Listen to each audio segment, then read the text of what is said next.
Hello, welcome to the program. I'm Min San-hee, and with me on set, as always, is our group of foreign journalists. Welcome to the show. Right, former President Park Geun-hye was placed behind bars late last month. She is the third Korean leader to have been arrested. In this edition of Foreign Correspondents, we explore her turbulent life, and in this first report, we look at her early years at the presidential office.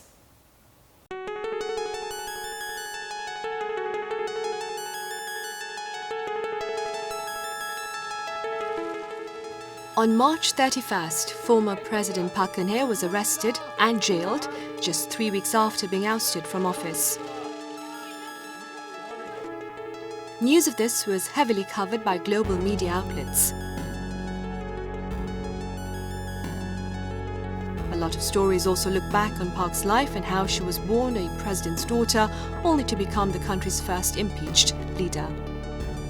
The Washington Post described the event as a dramatic turn for someone who was once considered a political princess. The New York Times highlighted that she was the daughter of dictator Park Chung-hee and derided by many Koreans as a princess. Former President Park Geun-hye, what kind of life has she lived until now?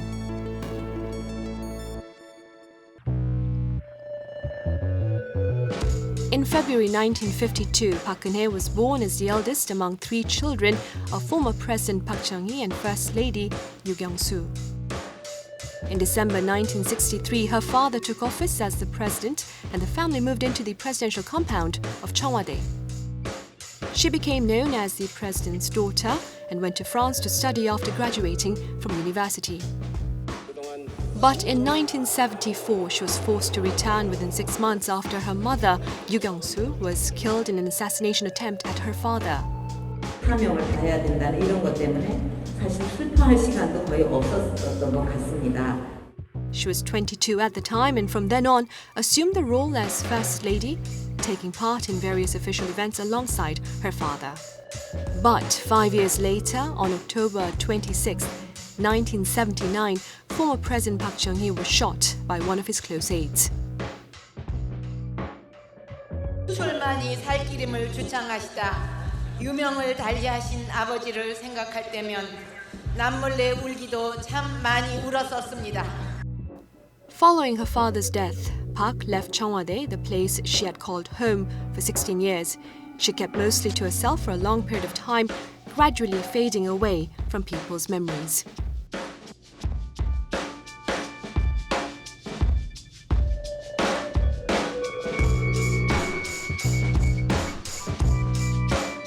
Now, I'm sure you covered her arrest. Tell us a bit about your coverage. Frank, we'll start with you.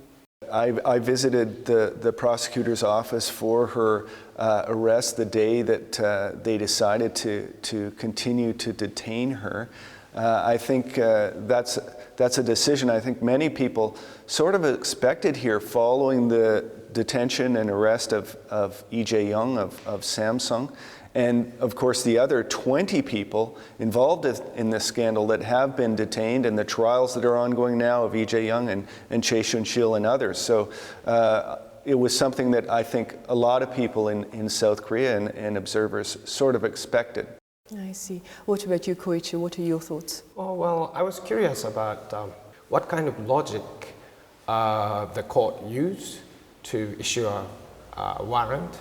Because for me personally, it is still difficult for prosecutors to prove conspiracy between Madam Park and the 40 years confidant Chae Soon-sil. So I was watching that. Yeah. I see. Matt, what meaning does her arrest have on the Korean public, do you think? Well, as you mentioned, that she's not the first president to be arrested, and if she's ultimately convicted, not the first to go to prison. I think what it does show is that maybe this sort of long-term problem or system of collusion between politicians and businesses may be coming to an end. Or maybe future presidents will see those kind of relationships as perilous. Right. Following the assassination of her mother in 1974, the young Park served as First Lady next to her father. What might have she learned from her father, her late father, about the ruling of a country back then, Frank?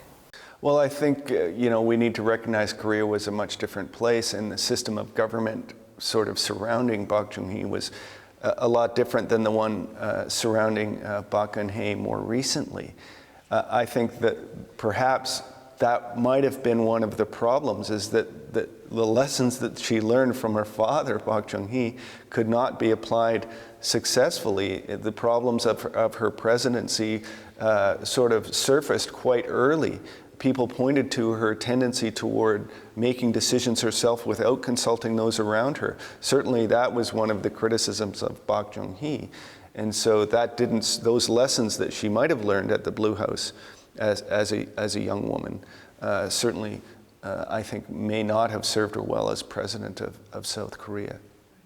During the presidential race in 2012, Park apologized for the human rights abuses during the repressive rule of her late father. 헌법 가치가 훼손되고 대한민국의 정치 발전을 지연시키는 결과를 가져왔다고 생각합니다. 상처와 피해를 입은 분들과 그 가족들에게 다시 한번 진심으로 사과드립니다. How do you interpret this, Koichi?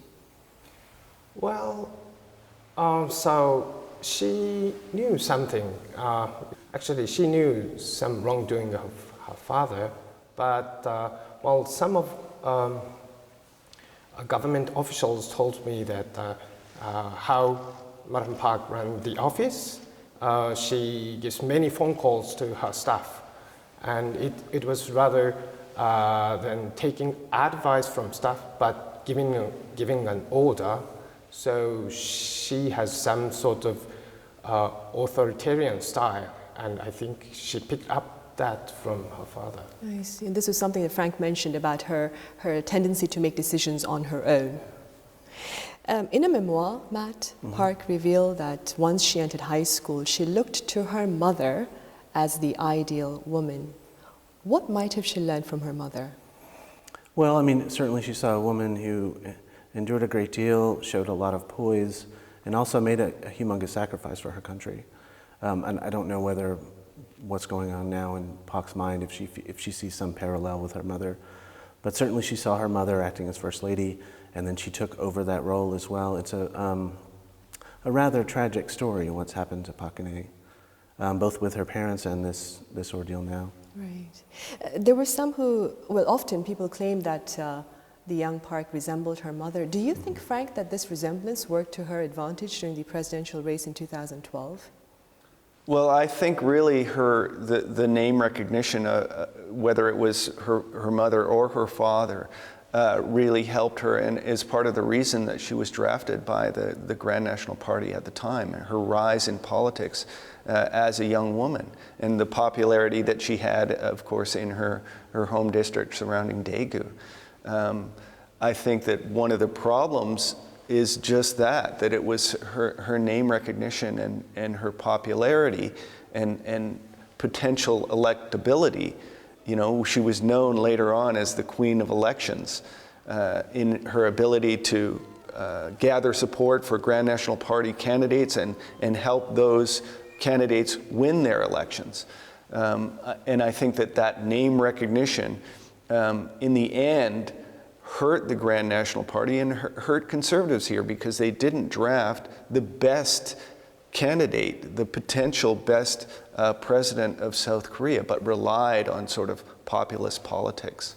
I see. You mentioned her being called the Queen of Elections. I was going to talk about that.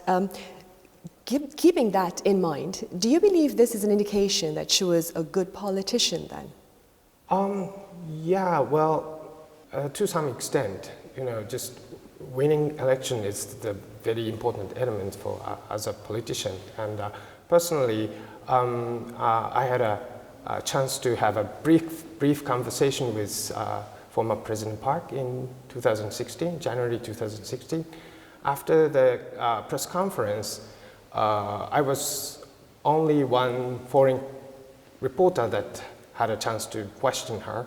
Then she, after the press conference, she came to me and shook hands and asking, where did you learn your Korean or something like that. And it was a good impression, and she looks very elegant. And so she had some good personality as a politician, but it's different from being good politician and being good leader is I think different thing. Yes, I have to agree with Koichi here. We need to separate being a politician from being a leader and implementing good policy and developing good policy. Given her track record as Queen of Elections, measuring political skill that way, she would score certainly an A+. And if you look at what the Grand National Party did prior to her becoming elected, they changed their name 6 months before the election. You knew who the candidate was going to be 6 months before the election. You knew she was going to be the candidate. Whereas the Minju Party, the Liberals, were pretty much disorganized and in disarray prior to the election, and we didn't know who the candidate was going to be in that election until about 2 weeks before the election, with this battle between Moon Jae-in and Ahn Cheol-soo. And she much more intelligently fostered her political forces to put her in this office. Right. What impact might the assassination of her late father have had on her, Matt? Well, certainly it taught her that politics in South Korea is, an important business, that it's dangerous business. And I think it may have ingrained in her instincts to protect herself, both politically and perhaps even physically. I mean, there was a criticism of her is that she had an insular style. She wasn't always publicly accessible. And that may have, those instincts may have been drawn from her father's experience watching that, and also processing the traumatic events that happened, in the latter part of his presidency. Right, because he was assassinated in 1979 by his own chief of intelligence. So she was, can I say, negatively affected by her father's assassination? I can't imagine anyone not being negatively affected by both of their parents being assassinated while in the heights of political power in a country that they love. And then once you assume power yourself, those experiences not having some effect on your instincts and judgment as president. Right. And I look at access as a journalist, and although I wasn't that active in pursuing, let's say, video opportunities of Lee Myung-bak previously, with Park Geun-hye, to get a video of her is very, very difficult. Any event that she attends, you're about 100 meters away. Even though I'm an accredited journalist and member of the Seoul Foreign Correspondents Club over many years, it's very, very difficult to get anywhere near the president to get good video of her giving a speech or anything like that. You've got to rely on other sort of higher accredited domestic journalists and domestic broadcasters to get that type of footage. And I think that's sort of reflects perhaps her concerns about her own sort of safety as president. Right. Because she was also the victim of physical violence back in 2006. During a political rally, she was slashed in the face by a man. So. That's right. That person was actually arrested several times for the assault and other things. That was a sort of repeat offender did that accident. So certainly security should be an issue that needed to be looked at more carefully at that time. Right. Following her father's assassination, Park spent close to 2 decades in relative solitude. How did she spend her years? Do you suppose these years were spent preparing for a path into politics, Koichi? Well, according to her biography, during that 18 years, she saw many criticism against her father, and she couldn't accept that because she thinks that her father is a great leader. And it's true that President Park Chung-hee made Korea prosperous. He was a very great leader, but still he was also a dictator, so there was some wrongdoing. But in that book, according to that book, she couldn't accept it, and she decided to be a politician to clear his name and preserve his legacy. So I think that's what she was thinking for that 18 years. I see. But she also acknowledged the human rights abuses as well, though, right? Yeah. In the late 1990s, ending years of seclusion, Park entered the political arena, where she witnessed remarkable advances that placed her in the presidential office. Former President Park Geun-hye left Cheong Wa Dae in November 1979. Following that, she is known to have worked as the chair of Cheongsu Scholarship Foundation established by her father, the Korean Children's Center established by her mother for children's welfare, and the Yeongnam University Foundation. But she kept herself away from the media and out of the public eye. But after 18 years, in December 1997, just before the 15th presidential election, Park joined the Grand National Party and announced her support for candidate Lee Hwae-chang. This signaled her breakaway from living in relative seclusion for 18 years and the birth of Park Geun-hye as a politician. In April 1998, she entered the race in by-elections and made her official debut as a lawmaker.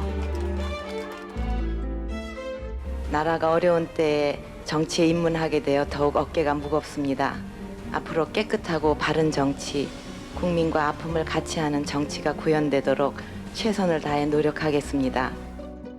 The former president played an active role in winning support back for her party, especially during some of the most difficult times.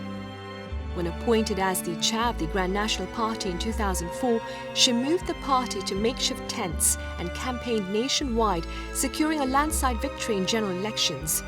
For this, she was dubbed as the Queen of Elections. In December 2011, as the party's emergency committee chair, she had the GNP renamed as Saenuri Party, and under her leadership, it swept up votes again in the 19th general elections. 한나라당의 구성원들이 가진 일체의 기득권을 배제하고 모든 것을 국민 편에 서서 생각하고 결정하겠습니다. And on December 19, 2012, Park Geun-hye became Korea's first female president, winning over 51.6% of the country's votes. 앞으로 국민께 드린 약속 반드시 실천하는 민생 대통령이 돼서 여러분이 기대하시던 국민 행복 시대를 열겠습니다. But in the end, she failed to live up to her promise to open an era of happiness for the people as pledged in her acceptance speech. From Queen of Elections to Korea's first female leader, former President Park Geun-hye made her mark in the country's history, but with her final demise as Korea's first impeached president, her political career as of now looks all but over.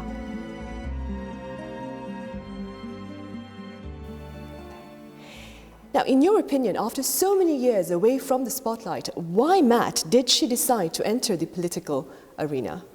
Well, it's the family business, right? I mean, she's seen the heights of power, political power in South Korea.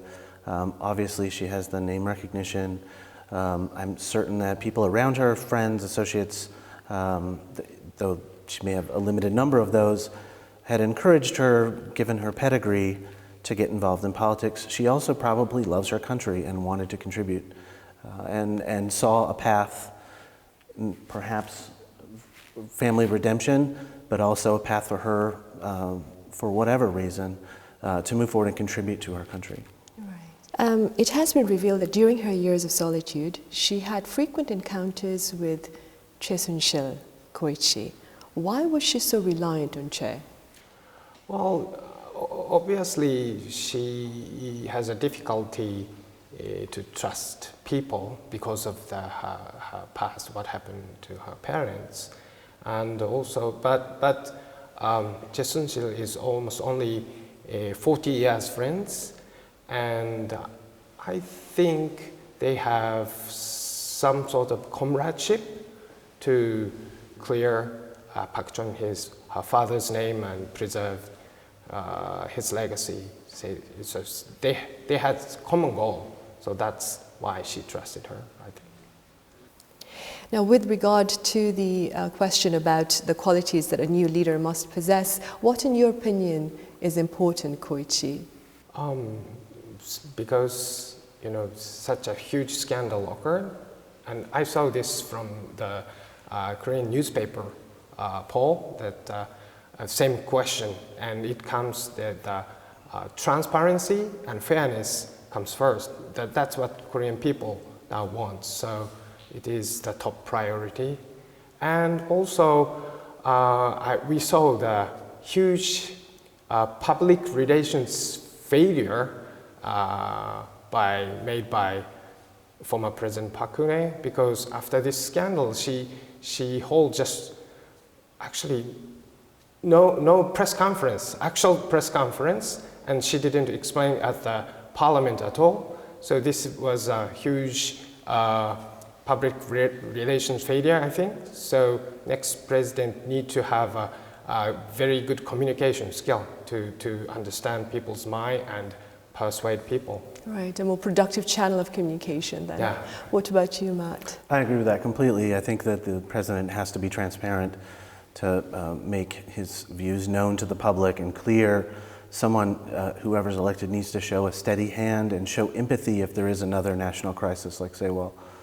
And then obviously there are big, pressing, thorny issues like North Korea and the relationship between South Korea and the United States, given the Trump administration, that this person is going to have to navigate. And if, as we assume, that a more liberal candidate will be elected, there are going to be domestic tensions as well based on that potential candidate's desire to change policy or at least change tone as it comes to North Korea. So I would not want to be the next president of Korea, actually, with everything that person will be facing. Right, because there'll be lots of tasks to tackle. And after the election on May 9th, the incoming administration, Frank, what are some of the more pressing issues that the incoming administration should tackle first? Well, aside from, let's say, long-term stuff like the economy that needs to be addressed here in South Korea, our relations, as Matt mentioned, with North Korea and the United States. You have the whole, issue of the deployment of terminal high altitude area defense. This is a U.S. missile system here in South Korea that's causing a lot of friction in the region, especially between South Korea and China, which is now retaliating against South Korea in various ways. And then you have North Korea, again, just this past week, testing another ballistic missile. And President Donald Trump sort of threatening China, either you do something about North Korea or we will, indicating the prospect of at least Washington entertaining some type of preemptive action against North Korea, which is really, I think, all security analysts would say is not advisable. So I think really those areas, security concerns on the Korean Peninsula, will be the first issue that the incoming administration will need to tackle. Right. Koichi, what about your opinion? Apart from security issues, what else would be a priority? Yeah, I agree with that security issue is important, but from learning from that Prime Minister Shinzo Abe, what he did in Japan, well, he focused on economic issues and tried to create some positive mood because Japanese people lost confidence at that time because huge earthquake occurred and stuff. So I think it's better to focus on economy and create positive mood among people than do something next president wants to do. I see. What about you, Martin? And I would add, if I could, that domestic issues might be just as difficult to deal with as the security ones related to North Korea and the retaliation from China over THAAD. We've got a youth unemployment that's quite high. You've got an economy that's stalling. You've got rising income inequality. There are a lot of systemic problems in South Korea right now that don't get as much discussion because of the security issue. And some of those are very difficult to deal with at the same time when you have a president who might come in and want to talk about chaebol reform, but how does scaling back a chaebol hurt the economy at the same time? There are these issues that there's inherent tension and tug between them, making them very difficult to solve. Right. Well, we discussed Park's political life and arrest in this edition of Foreign Correspondents. Matt, it was your first time here. How would you assess today's discussion? Well, I thought it was productive. It was great to be here. Right. Yeah. Frank, what about you? Well, I think it's really hard to sort of look into the look into the mind of another person and what they might be thinking, and having gone through, what she went through, trying to understand her is kind of a difficult thing. At the same time, I think it's important to understand those things that might have influenced her and put her in the position that she's in, and now South Korea in the position that it's in. Right. Based on handwritten manuscripts and on those posted online, the book Park Geun-hye's Diary chronicles her thoughts during various stages of her life. In one such entry, Park remarks, "Great power frightens people, but in effect great power should frighten the person who possesses it." Now, what was previously considered a simple comment is now being regarded as an implicit confession. Thank you for watching.